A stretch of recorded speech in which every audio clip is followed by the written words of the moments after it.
السلام علیکم ورحمۃ اللہ وبرکاتہ۔ سامعین عزیز وقار، آپ دیکھ رہے ہیں میرے چینل پیام اسلام اور میں غلام مصطفیٰ ہوں۔ درس قرآن کے سلسلہ میں آج کا ہمارا سبق سورۃ الانعام آیت نمبر 116 اور 117 پر مشتمل ہے۔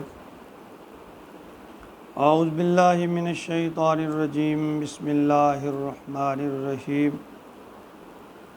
وَإِن تُطِعْ أَكْثَرَ مَن فِي الْأَرْضِ يُضِلُّوكَ عَن سَبِيلِ اللَّهِ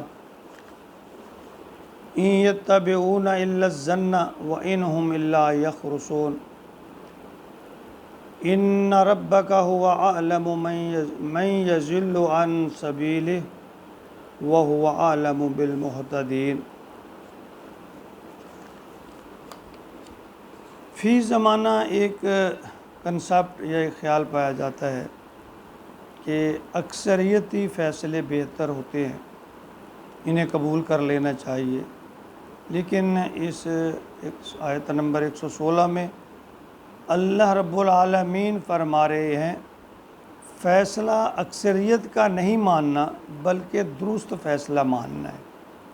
یہاں ہمارے لیے ایک اور بھی سبق ہے کہ ہمارا اختیار رہے یا ہم ذمہ دار، یعنی جہاں ہمارا اختیار ہے یا جہاں ہم ذمہ دار ہیں، صرف اسی لیے ہتھیار نہیں پھینک دینے چاہیے کہ چونکہ زیادہ لوگ کسی دوسری بات کے حق میں ہیں جو فطرت اور اصول کے خلاف ہے۔ اگر آپ اکیلے بھی ہوں اور حق پر ہوں، آپ کو علم ہو کہ یہ بات ٹھیک ہے، تو آپ حق اور سچ والی بات یا فاصلے پر ڈٹ جائیں۔ اسی میں کامیابی ہو نہ ہو یہ میٹر نہیں کرتا، میٹر یہ کرتا ہے کہ حق کیا ہے، صحیح کیا ہے، اور تم نے اس کے لیے کیا کردار ادا کیا۔ ہمارے سامنے حضرت امام رضی اللہ تعالیٰ عنہ کی مثال سامنے ہے کہ اپنے 72 نفوس قدسیہ کے ساتھ ایک بہت بڑے لشکر کے سامنے ڈٹ گئے، جنہیں پتہ تھا کہ بظاہر میں ان کے ساتھ لڑ کے کامیاب نہیں ہو سکتا، لیکن وہ سچ پر تھے، وہ اسی پر ڈٹ گئے، اپنا سارا خاندان شہید کروا لیا۔ یہی انبیاء اور رسل کی سنت ہے۔ تو یہاں فرمایا وَإِن تُطِعْ أَكْثَرَ مَن فِي الْأَرْضِ، اگر تم پیروی کرو گے زمین میں بسنے والے اکثریت کی، یضلوک، وہ تمہیں گمراہ کر دیں گے، عن سبیل اللہ، اللہ کی راہ سے۔ ان یتبعون الا الظن، وہ نہیں پیروی کرتے ظن کی، گمان کی، وَإِنْهُمْ إِلَّا يَخْرُصُونَ، اور انداز اٹکل پچو کی، یعنی وہ اندازے لگاتے ہیں، اپنی طرف سے گمان پیدا کر لیتے ہیں۔ اللہ فرما رہے ہیں تمہیں ان کی پیروی نہیں کرنی چاہیے، تمہیں حق اور صدق کے ساتھ ڈٹ جانا چاہیے۔ ان ربک هو اعلم، کہ یقیناً آپ کا رب جو ہے وہ جانتا ہے، من یضل عن سبیل، جو کہ راستے سے بھٹکے ہوئے ہیں، وہو عالم، اور وہ ان کو بھی جانتا ہے، بالمہتدین، جو ہدایت پر چل رہے ہیں، سیدھے رستے پر چل رہے ہیں، صراط مستقیم کی پیروی کر رہے ہیں۔ وہ کہتے ہیں کہ جمہوریت ایک طرز حکومت ہے کہ جس میں بندوں کو گنا جاتا ہے، تولا نہیں جاتا۔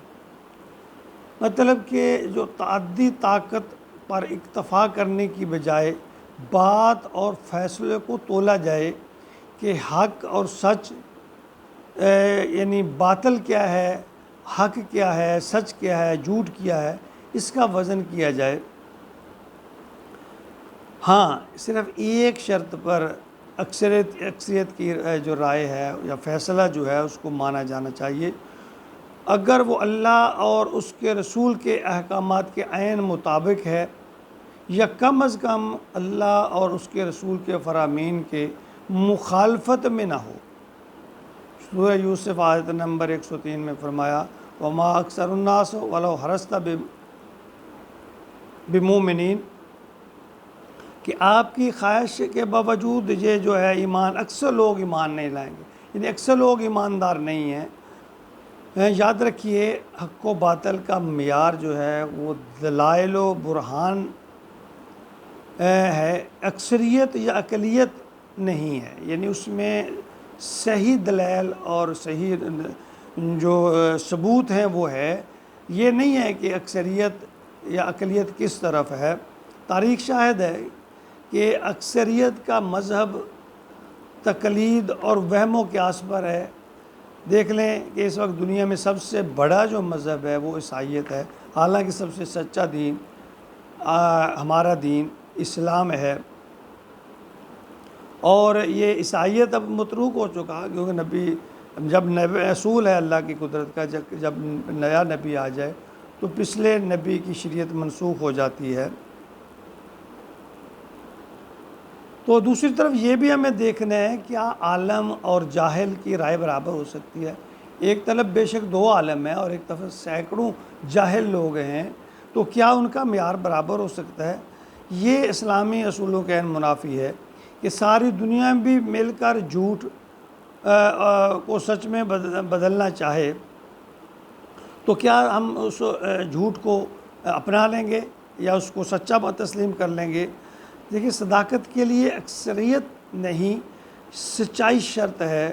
فرمایا کہ ہر ضابطہ و قانون، وہ ہر فیصلے یعنی ہر ضابطہ اور قانون جو ہے اس کو عقل اور اسلام کے اصولوں کی کسوٹی پر ہم نے پرکھنا ہے، نہ کہ ظن و تخمین کے اندازے یا اٹکل پچو وہم و رسوم اور جو روایت ہیں ان کو دیکھنا ہے۔ ہم نے اسلام کو دیکھنا ہے، اللہ کے حکام کو دیکھنا ہے، اللہ کے نبی کے حکام کو دیکھنا ہے۔ آگے فرمایا اللہ تعالیٰ نے آیت نمبر 117 میں ان ربک هو اعلم من یضل عن سبیلہ، یقیناً آپ کا رب خوب جانتا ہے جو رستے سے بھٹکے ہوئے ہیں، وہ عالم بالمعتدین، اور جو صراط مستقیم پر چلنے والے ہیں، یعنی اللہ تعالیٰ خبردار کر رہے ہیں کہ وہ سب جانتا ہے حق پر یا ہدایت پر کون لوگ ہیں اور گمراہی کا رستہ کون اختیار کیے ہوئے ہیں۔ یعنی اگر تم اپنی چرب زبانی، ہوشیاری، چلاکی سے کسی غلط بات کو درست کرنے کے در پہ ہو سکتا ہے تم اس کو ثابت بھی کر دو، لیکن فرمایا جا رہا ہے کہ حقیقت کو جو ہے ماننا کو اس کو نہیں ماننا چاہیے کہ حق پر چلنے کے لیے اگر کوئی ان کا ساتھ نہ بھی دے تو اللہ فرما رہے ہیں کہ آپ نے ان کی جو اکثریت ہے جھوٹ والی یا جھوٹ پر مبنی جو لوگ ہیں ان کا آپ نے ساتھ نہیں دینا۔ اگر آپ حق کے ساتھ ہیں تو اس کا بدلہ اللہ کے ہاں، دیکھیے اللہ کے ہاں اچھا بدلہ اچھائی کا ضرور ملے گا۔ غلط، گمراہی، بے دینی، ظلم و ستم کی تائید و مدد کرنے والے ہمیشہ ناکام رہتے ہیں، یہ بات ذہن میں رکھیے، ناکام اور نامراد رہتے ہیں۔ تاریخ ایسے انسانوں کو اچھے الفاظ سے یاد نہیں کرتی جو شریعت اور انصاف کے ساتھ رہ کر مر کر بھی وہ امر ہو جاتے ہیں۔ دیکھیے ہمارے سامنے ہے کہ یزید اس کو اقتدار بھی ملا، لیکن اس امام حسین کو بظاہر اس نے شکست بھی دے دی، لیکن آج بھی ہم اسے لعنتی کہہ کر پکارتے ہیں۔ امام حسین نے اپنا پورے کا پورا خاندان شہید کروا دیا، لیکن آج بھی تاریخ ان کو سنہری حروف سے، سنہری الفاظ سے یاد کرتی ہے کہ وہ حق پر تھے۔ تو حق پر ڈٹ جانا چاہیے، حق کا ساتھ دینا چاہیے۔ اللہ یہی تو آزمائش ہے انسان کی اس دنیا میں کہ وہ کہاں تک حق کا ساتھ دیتا ہے، اچھائی کا کہاں تک ساتھ دیتا ہے۔ یہ دنیا ختم ہو جائے گی، یہ زندگی عارضی ہے۔ اللہ رب العالمین ہمیں حق اور سچ کے ساتھ کھڑا ہونے کی توفیق عطا فرمائے اور ہمارے لیے آسانیاں پیدا فرمائے، اور پھر اس کا دین و دنیا میں ہمیں صلہ اور بدلہ عطا فرمائے۔ آمین یا رب العالمین۔